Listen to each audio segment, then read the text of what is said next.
हा कुठला परिसर आहे आणि विवेकानंद नगरचा परिसर आहे. सब जेलच्या मागे आपलं केमिस्ट भवनची लाईन का?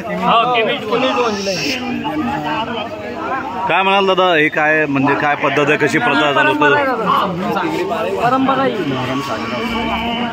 सगळे समाज बांधव इथं असतात. हिंदू मुस्लिम सगळे बांधव असतात आणि दरवर्षीप्रमाणे हे मोहरम साजरा करतात. याच्यात कुठल्याच गोष्टीचा भेदभाव नसतो, सर्व समाजाने करतात. तरुण मंडळी मोठ्या संख्येने सहभागी झालेले.